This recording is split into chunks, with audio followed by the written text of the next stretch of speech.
In my last video, I talked about stress and how sometimes the issue isn't your products, it's what's happening internally. But today, I want to talk about something much more subtle. You finally find the products that work, your curls look defined, your wash day is predictable, and then a few months later, they stop working. So the instinct is, I need something new. Most of the time, that's not true. Usually something in your routine has changed. Not the product, but the environment. The first reason is buildup. Not heavy buildup, just product stacking over time.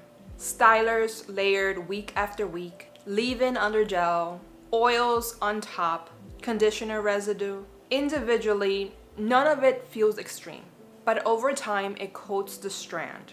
And once the strand is coated, products don't absorb the same way. In the end, your hair just isn't reacting the same because it's layered.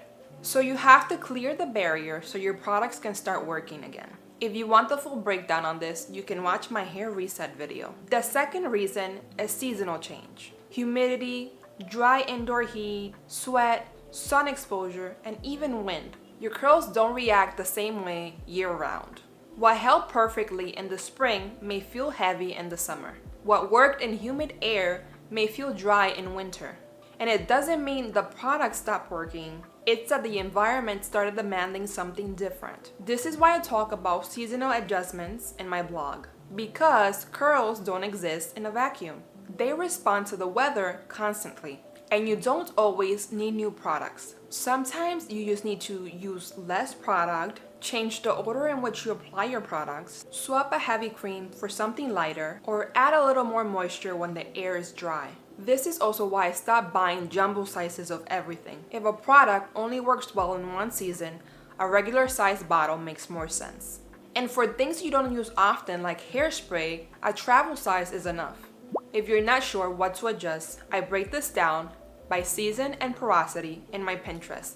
The link is down below. The third reason can be surprising to some and obvious to others. As your hair grows, it behaves differently. More length means more weight, and more weight can mean more stretch, depending on your texture. For looser curl patterns, that weight may elongate your curls. For tighter textures, you might notice a shift in your density, distribution changes, or shrinkage that behaves differently. What works at shoulder length may not behave the same at mid-back length. When I cut my hair in 2017, and even now, my curls were tighter.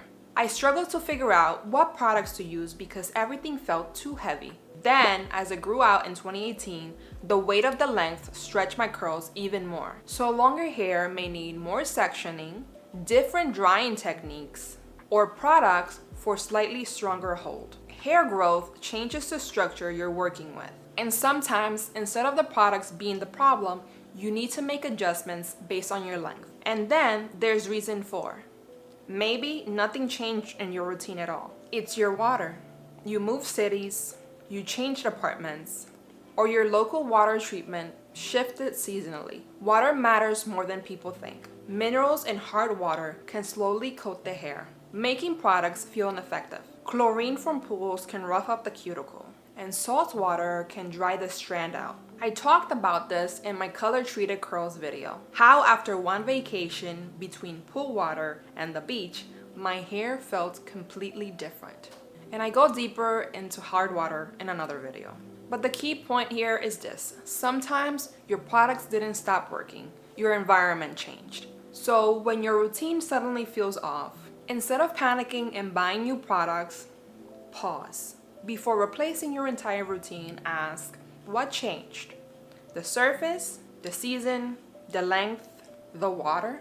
Most of the time, products don't stop working. Your hair environment evolves, so it means you will have to sometimes make adjustments to your routine, not necessarily purchase new products. If you want a seasonal breakdown by curl type and porosity, I've organized those in my blog and Pinterest. Everything is linked below.